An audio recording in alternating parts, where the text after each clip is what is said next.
दोस्तों बसपा जिस तरह से मेहनत कर रही है, अपने आप को साबित कर रही है, अपने आप को बढ़ा रही है, उसको देखकर तो यही लगता है कि 2027 में एक दलित प्रधानमंत्री दिल्ली की कुर्सी पर बैठेगा। अब दोस्तों जहां पर हम बात करें उपचुनाव की, तो उत्तर प्रदेश में उपचुनाव चल रहे हैं। हाल ही में अभी हरियाणा में चुनाव हुए, उसको नतीजे को देखते हुए बहन मायावती जी ने एक बड़ा कदम उठाया है। एक ऐसी रणनीति तैयार की है जो बीजेपी, कांग्रेस और सपा और आम आदमी पार्टी को चारों खाने चित करने वाली है।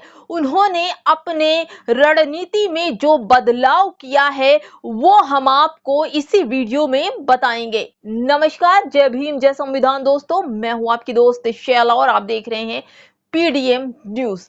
दोस्तों मायावती जी कोई भी एक चूक को छोड़ना नहीं चाहती हैं, कोई भी एक रणनीति बाल बराबर भी छूट ना जाए, इसलिए हर उस रणनीति पे बहन मायावती जी काम करती ही जा रही हैं। हाल ही में महाराष्ट्र चुनाव है और उस चुनाव को लेकर बहन जी ने आकाश आनंद पर प्रतिबंध लगा दिया है कि वो महाराष्ट्र चुनाव नहीं बल्कि उत्तर प्रदेश में रहकर उत्तर प्रदेश देखेंगे। वहीं महाराष्ट्र में राम जी गौतम को वहां का प्रचार और प्रसारक बना दिया है। दोस्तों अब रही बात उत्तर प्रदेश की, तो हम आपको बता दें कि बहन जी ने अपने 5 रत्नों से उत्तर प्रदेश को पूरा सील कर दिया है। उत्तर प्रदेश दिल्ली में जिन 5 लोगों को गाजियाबाद, नोएडा में पद दिया है, उसको सुनकर आपके भी रोए खड़े हो जाएंगे कि किस तरह से उन लोगों को उत्तर प्रदेश दे दिया है कि भाई आप लीजिए, ये आपकी जिम्मेदारी है और आप ही हमें इतनी सीटें देंगे।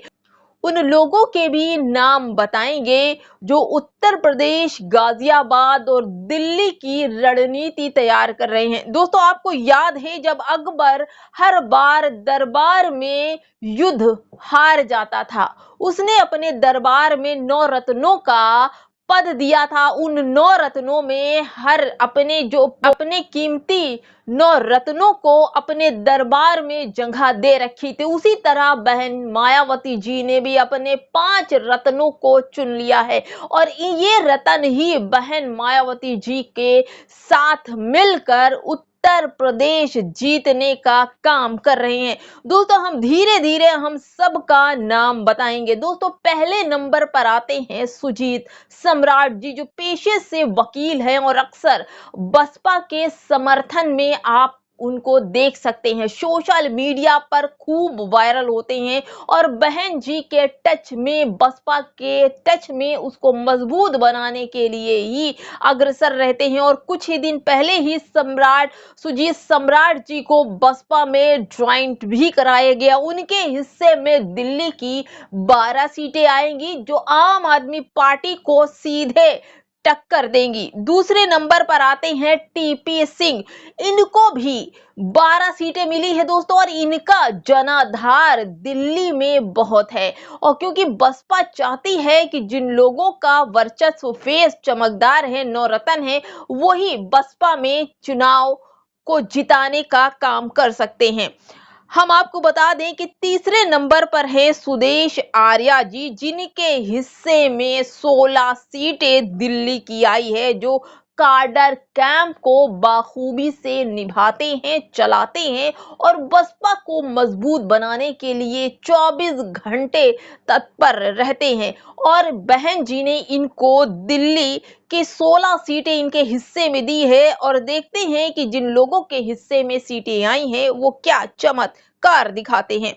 चौथे नंबर पर हैं धर्मवीर अशोक जी, जो राजस्थान में भी काफी टाइम से विधानसभा का जो चुनाव हुआ था पिछली बार 2019 में, ये जो धर्मवीर अशोक जी हैं इन्होंने बहुत काम किया था और इनकी वजह से ही विधानसभा में इतने सारे विधायक और सांसद राजस्थान से मिले थे।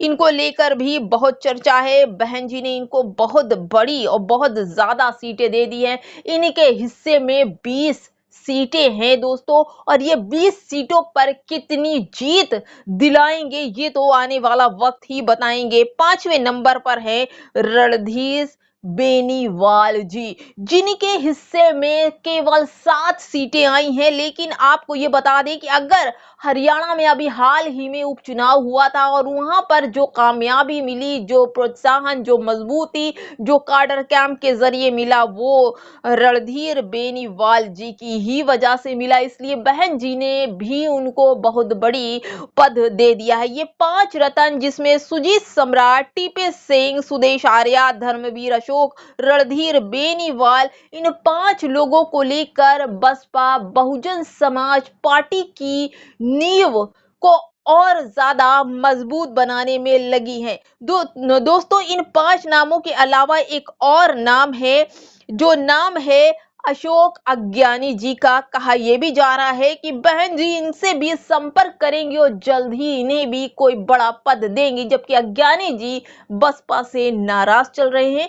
कहीं कहीं पर उनको देखने को सोशल मीडिया पर मिल जाता है, अज्ञानी जी अपनी वार्ता में फिर भी बहन जी की तारीफ करते नजर आते हैं। दोस्तों, इन 5 लोगों को लेकर कहा यह भी जा रहा है कि एक बड़ा चेहरा वाल्मीकि समाज का वहां का सीएम बनाने की बात चल रही है। दिल्ली में आम आदमी पार्टी की, केजरीवाल की सरकार थी, लेकिन अब जो उन्होंने सरकार है, लेकिन अब जो सरकार बनेगी वो वाल्मीकि समाज का सीएम यानी दलित सीएम वहां पर बैठेगा। इतना जो रणनीति बनाई जा रही है उसमें 14% वोट को लेकर दिल्ली में जो बहस छिड़ी हो, जो डबल इंजन वाला जनाधार है उसको लाने की कोशिश की जा रही है। दोस्तों, ये 5 लोग जो हैं, अगर ये 6% भी सीटें लेकर आते हैं तो दिल्ली में समझ लीजिए कि 20% का वोट जो बैंक है, जो जनाधार है, वो दिल्ली में एक वाल्मीकि समाज का सीएम बैठा देगा। इतनी तो मेहनत करनी ही पड़ेगी। रही बात इन सब को लेकर जिस तरह की वृद्धि और देखी जा रही है, लोग ये सोच रहे हैं कि किस तरह से दिल्ली में भी बहन जी की सरकार आ जाए। गुप्त सूत्रों के मुताबिक ये 5 रत्नों की जो जगह जगह से इन लोगों की गुपचुप मीटिंग हुई है, इसकी खबर अब तक बाहर निकल कर नहीं आई है, लेकिन गुपचुप सूत्रों के मुताबिक ये मीटिंग दिल्ली के ही अंदर हुई है और दिल्ली में कई बड़े ऐसे नेता हैं जिनको चुपचाप बुलाकर उनको उनके पद और उनके कार्यभार को सौंप दिया है बहन जी ने। अब ये देखना होगा कि जिस तरह से ये 5 रत्नों को बहन जी ने चुना है, ये 5 रत्न किस तरह से बहन जी को ताज दिलाने में कामयाब होते हैं। 2027 बेहद करीब है, महाराष्ट्र का चुनाव विधानसभा का बेहद करीब है। इन 5 रत्नों को लेकर बहन जी क्या आगे बढ़ पाएंगी, ये तो हमें आप कमेंट बॉक्स में बताइएगा कि ये 5 रत्न बहन जी के कौन सा कमाल करने वाले हैं। फिलहाल दोस्तों, जाते जाते इस वीडियो को लाइक शेयर सब्सक्राइब कर दीजिए। ये चैनल आपका है, आपकी खबरें ही आप तक हम पहुंचाते हैं। नमस्कार, जय भीम, जय संविधान दोस्तों।